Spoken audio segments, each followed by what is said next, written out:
bayan. Ngayon, punta po kami ngayon ni Junjun doon sa bayan kasi bibili po kami ngayon ng gatas sa biik mga kaibigan. Yan kasi namatay na naman yung isang biik. At ano din, bili din kami ng tubig ngayon. Kasi Junjun. Sa'yo mo pa ito? Binigay na ako sa? Tubig, bili din tayo ng tubig. Yan si Junjun, nagbukotag na long. Ay na naman yung isang biik. Na kuha si Junjun. Wala nang gana. Punta kami sa bayan, bili kami ng gatas para sa biik. I-ano na lang siya namin, sana i-mix-mix mga kaibigan ba. Gatas at saka yung mukha ko naman siya no, ginagmay no. Na PH.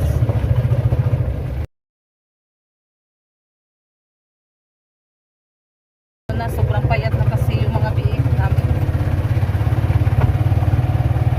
Kaya kailangan may ano din siya, masipsip na gatas. Nanapit kami ng bibili sa Inahing Baboy, ibenta namin yung inahin. Nakaano naman, nakakalungkot mga kaibigan ba. Mabait pa naman sana yung inahing baboy na binigay ni ma'am. Kaya napaano kami ni ma'am na ano namin yung inahing baboy ibenta, kaya pumayag naman si ma'am. Kaya thank you so much po talaga ma'am at sa buong pag-ibig niyo. Sa lahat-lahat na sumusuporta at tumutulong sa amin, maraming salamat po talaga sa inyong lahat. Kaya magano si Junjun ngayon. Sana may ma-apin kasi may bibili agad. Kaya ikuha naman yung biik namin mga kaibigan, iwalay na ni Junjun ba. Kasi kapag makasipsip talaga sa didi, magsuka at saka magtaing. Kaya kailangan talaga siya na Hiwalay na lang. ano na lang namin, lutason.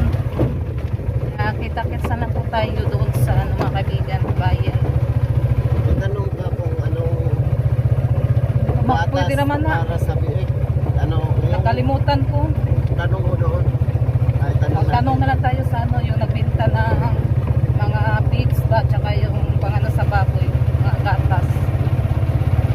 Hindi muna kami ng tubig. Tapos kilid, di magibutang? Daming nag-ano na bumili.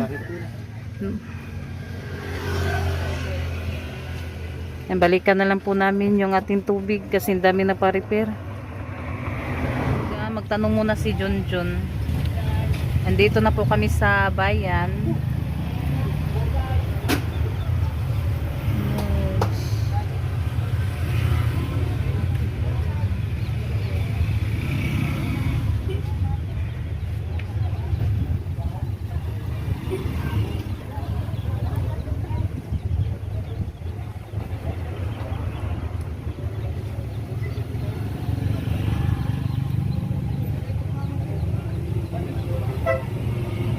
Ha? Na? Gatas, uy, panggatas sa baktin. Milko. Milko, ay mo to?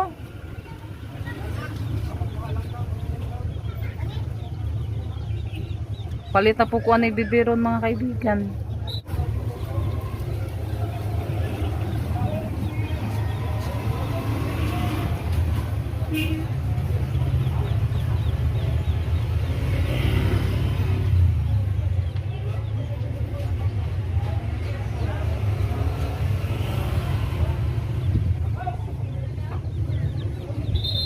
Black rice. Tag 96 yung kilo.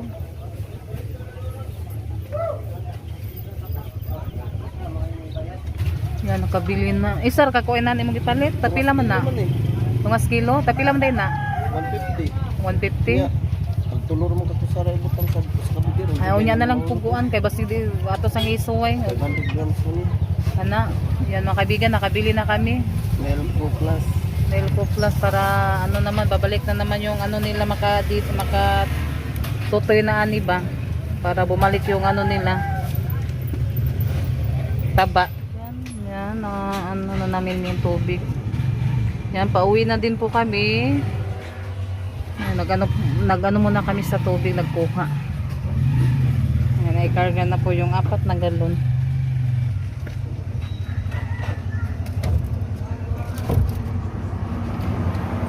Ayan, magandang tanghali.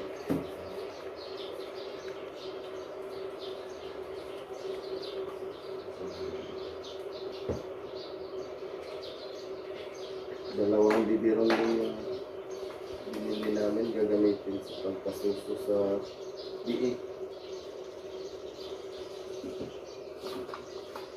Sana dididi sila o tutoy.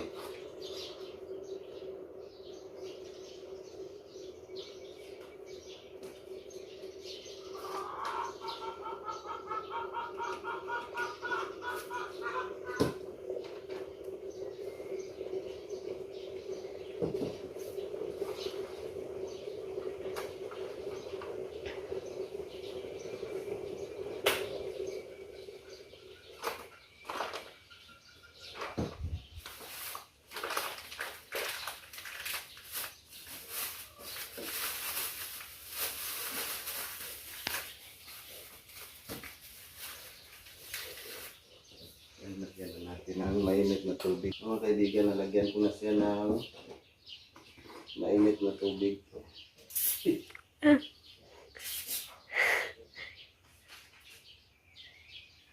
Ayaw na puno. Mainit. Paano muna natin ito lagyan ng tubig na hindi mainit? Kasi sobrang init pa. Tapos patunawin natin yung gatas.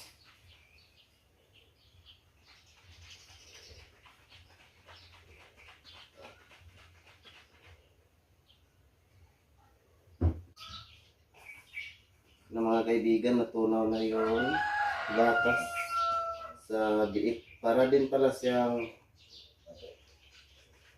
feeds, yung amoy. Amoy niya, feeds din.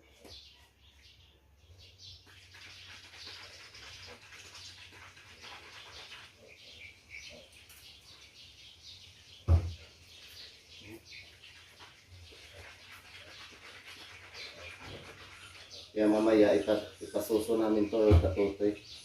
Medyo mainit-init pa kasi.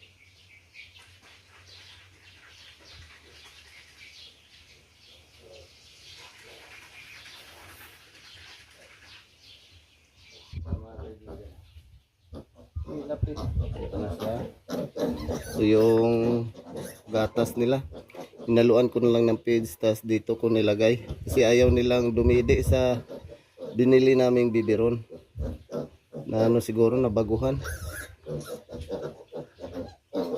Try natin kasi sanay sila sa ganito na nilagay ko ba yung pasawan na maliit o yung plastic. Dito ko lang kasi nilagay yung feeds, pinababad, tas pag malusaw na yung feeds, yan tulad nito, nadugmok na. Pero may masipsip pa rin sila na tubig o gatas. Gatas kasi to, gatas nila. Okay.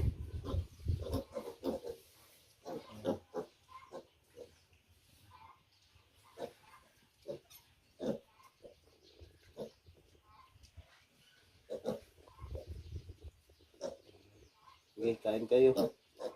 Nagtiil. Tamakan.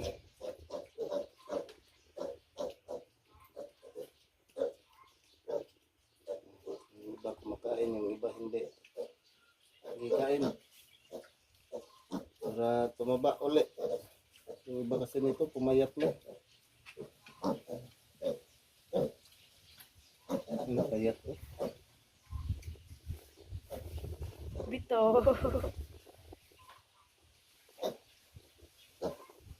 Kumakain na sila mga kaibigan. Yung iba. Ito kaya to, sige. Ano, sip-sip sila rin kaya. Kumakain. Ayan.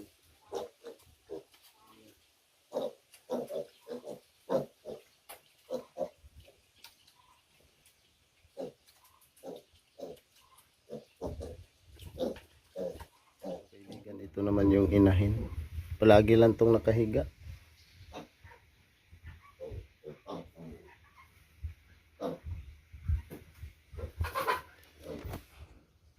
Tapos sumina din yung kain niya. Iwan ko kung anong nangyari nito. Sayang.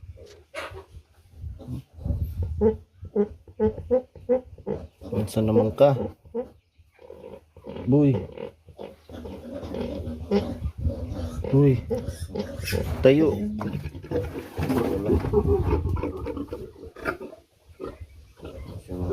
Wala.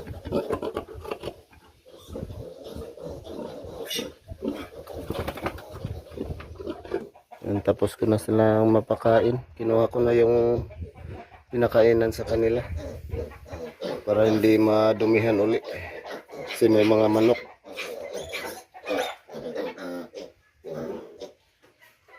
Natin yung isang baboy namin, yung gagawing inahin, baka nainitan na.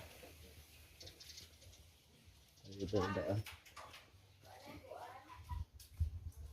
Paglutog sudan natin.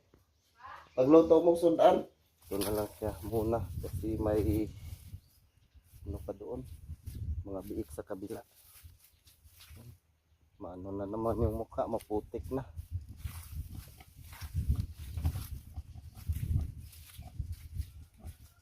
Lagi lang kasi nakahiga sa putik, lupa kaya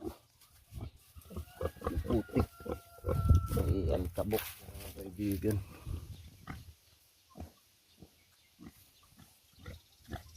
Pero ano na to, malapit na tong maglandi uli kasi naglandi na to, unang landi niya. Pero kailangan 3 landi bago siya sa breeder para matagal siyang yung landi niya matagal mawala. Kasi pag bata pa madali lang mawala yung landi nila, hindi na manguwag.